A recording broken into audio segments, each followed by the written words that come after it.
Join us in Berlin. We were super excited for this trip, but unfortunately we had a couple of huge letdowns during our time there. So stay tuned and find out why we were a bit disappointed with our trip to Germany's capital and largest city.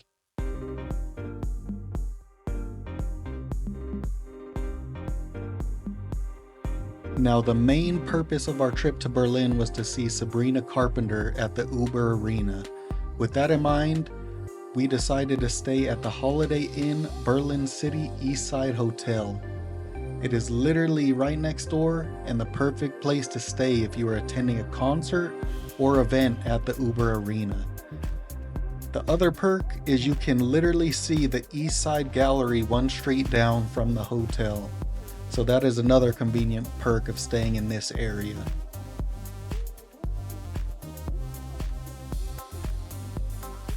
Now guys, this is the Eastside Gallery, the longest remaining stretch of Berlin Wall, and one of the most powerful open-air art galleries in the world. After the wall fell in 1989, over 100 artists from around the globe came here to transform it, turning a symbol of division into a canvas for hope, freedom, and unity. The Eastside Gallery stretches over 1.3 kilometers long, and each mural tells a story, whether political, personal, or sometimes playful, sometimes even painful. It's not just art, it's living history painted right onto the concrete.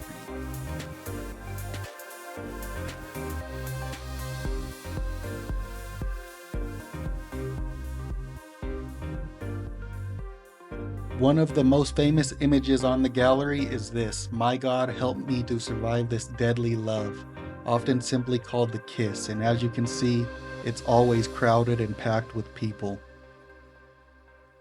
Now, the reason that mural is so popular is because it depicts a real moment from 1979, a fraternal socialist kiss between Soviet leader Leonid Brezhnev and East German leader Erich Honecker. This kind of kiss was a common greeting between communist leaders, but here it's exaggerated and almost surreal.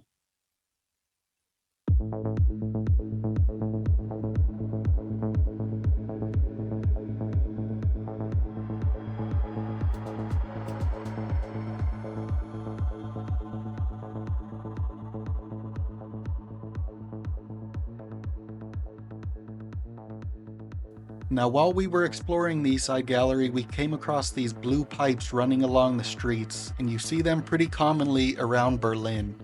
We wondered what they were, and Google said they are to carry water throughout the city. But if you are from Berlin or know more, please drop a comment and let us know what they are for. Thank you.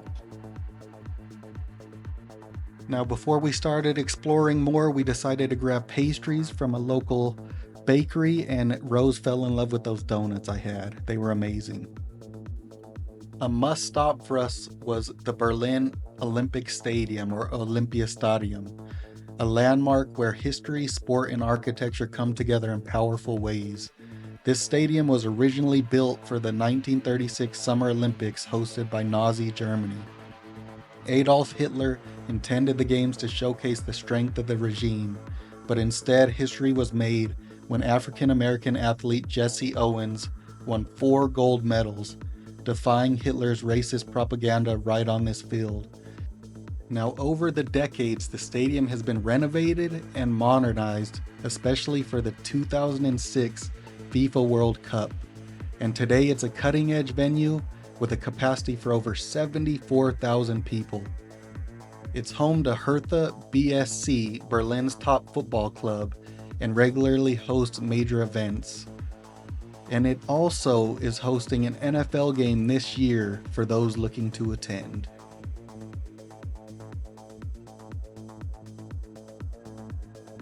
Now, unfortunately for us, this tour was one of our least favorite tours we have done. We didn't have a guide and were allowed to tour the grounds by ourselves, but most places were blocked off and you couldn't see a lot of the things or get to places you wish you could have.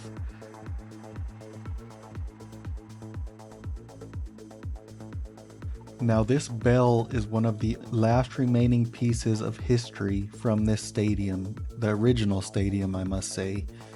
It kind of looks like a normal bell, gone through its years, but this was from the bell tower when the original stadium was put up.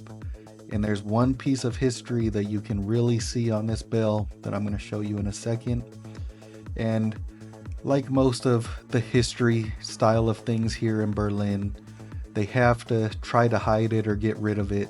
So as you can see, the Nazi symbol on the side, but they filled in the bottom to make it to where you couldn't see the full thing.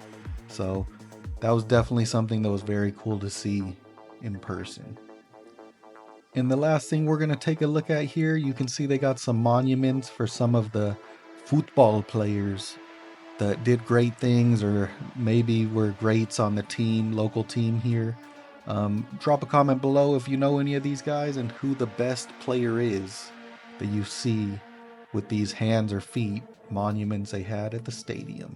Thank you.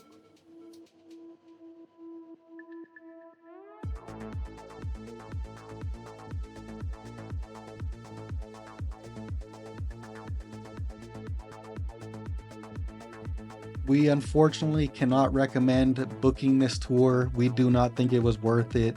You don't really get to see much, so we would recommend you guys skip it. But if you're one of those people that just wants to go and be in a place that had history at some point, it's definitely a place you want to check out. So it just depends on your tastes and how much time you have in Berlin.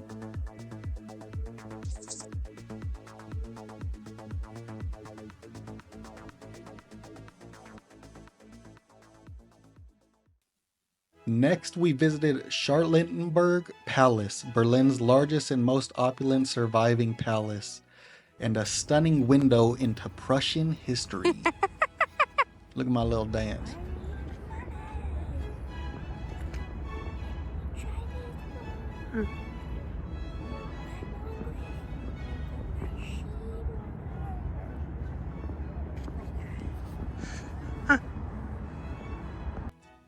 It was built at the end of the 17th century. The palace was originally commissioned by Sophie Charlotte, the wife of King Frederick I of Prussia. What started as a summer retreat soon evolved into a lavish royal residence, complete with grand halls, intricate stucco ceilings, and one of the finest porcelain collections in Europe.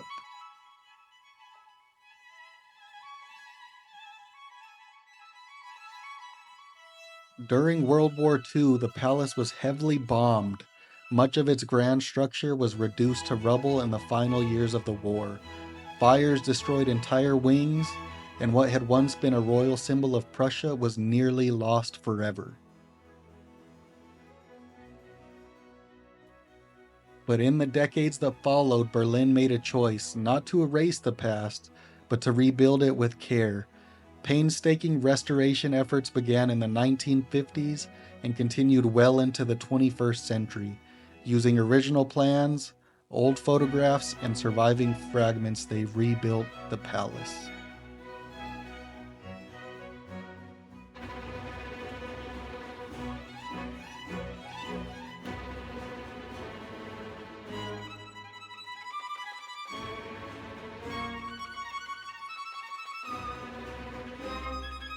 Now you saw a small clip at the beginning of the video, but I don't have any more videos of it.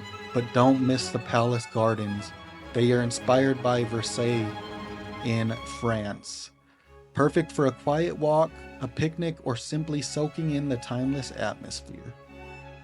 And why is there a deer up there? We were wondering the whole time why there was like a full deer just 3D hanging from the ceiling. That was kind of weird. So let us know if you guys know why they put a deer up there.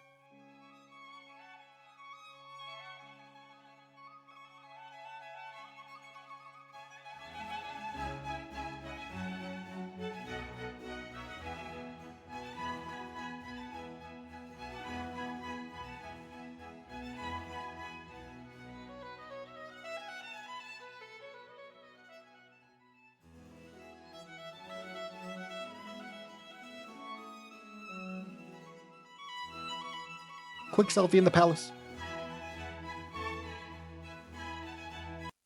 I didn't want to add too much of the concert into this video, partially because I don't want Miss Carpenter to hit us with a copyright strike.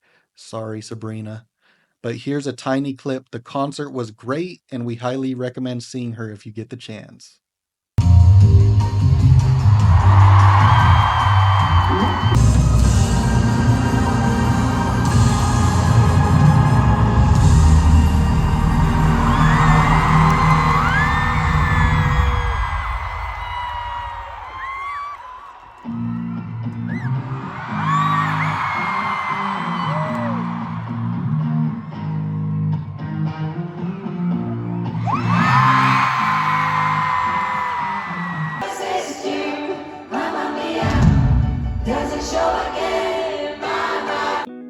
Post-concert, we were starving and needed a bite to eat.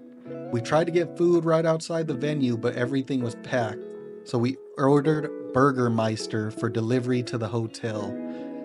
Burgermeister is a Berlin cult favorite burger joint that's flipping tradition and patties under an old railway bridge. And as you can see on the screen, there's a little bit of the history. But basically, it was founded in 2006 in a converted public toilet beneath the elevated U1 tracks in Kreuzberg. Burgermeister quickly became a local legend, not just for the quirky setting, but for the food. Juicy, no-nonsense burgers made fresh, fast, and full of flavor. It's not just the food, it's the vibe, they say. Open late, always buzzing, and unapologetically Berlin. Burgermeister captures the city's love for food, good eats without the fuss. And now I went ahead and tried it because I wanted to see if it lived up to the hype. And you guys know I love burgers. So I'm gonna show you what the burger looks like, and then I gave it a try, and I'll let you know my thoughts.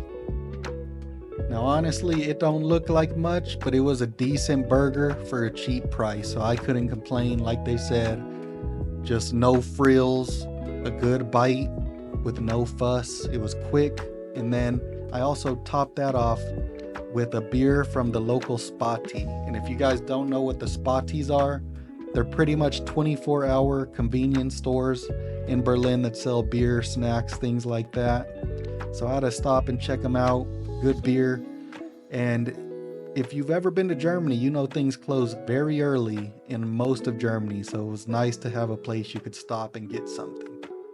The morning after the concert, we moved hotels and went to the Westin Grand Berlin, which was more in the center of Berlin, so we had easier access to all of the sites and places that you wanted to see. The east side was nice for convenience to the concert, but other than that, we weren't really fans. The center area is much nicer, and we recommend staying there instead. We unfortunately found out that there was a public transportation strike the next 2 days in Berlin. And trust me, it is not a city you want to be in with no public transport, as everything can be very far apart when it comes to walking distances. So that was one of our big letdowns, but it could happen to anyone, anytime you're in Germany, because it does happen a lot. But luckily we were able to get an Uber and make it over to our next thing that we were gonna do, and that was spray painting or tagging the Berlin Wall. And guys, just let me tell you, this was a blast. Probably the funnest thing we did in Berlin. I 100% recommend to do it, because who gets to say that they went to Germany and to Berlin and actually tagged the Berlin Wall? Honestly, an awesome experience. I'll drop the Get Your Guide link down below. We followed that up with a stop at Hokey Pokey, a famous local spot to stop and get an ice cream, and man, it was banging.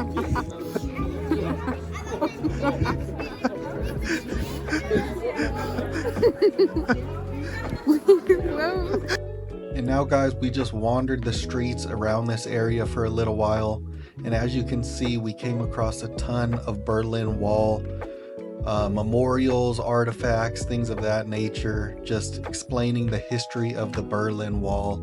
And so that was pretty cool to see as you're just walking along the street. Here you can see where the parts of the Berlin Wall were that were knocked down. So they have the poles standing up, you can see them slightly on video. and that's where the Berlin Wall was at one period of time. And as you can see, I personally did not know the Berlin Wall was so long. You know, you learn about it and you know that it was separating the city, but you really don't take into account just how long that really is when you're thinking about it and not seeing it. And so here, just some more history of the Berlin Wall, people trying to escape. And then we came across the death strip. Now this is the part of the Berlin Wall that had a lot of deaths because people were trying to escape. And as you can see, the Berlin Wall just wasn't one-sided. There was an area where the walls were split. People would try to run between the two, and they would have guards, dogs, spike strips, things like that to stop people. And so that was insane to see. We got to go up in a watch view tower to see that, and that was pretty cool to see. And it's just insane the amount of history in this city, and that's one of the things that I actually really like the most.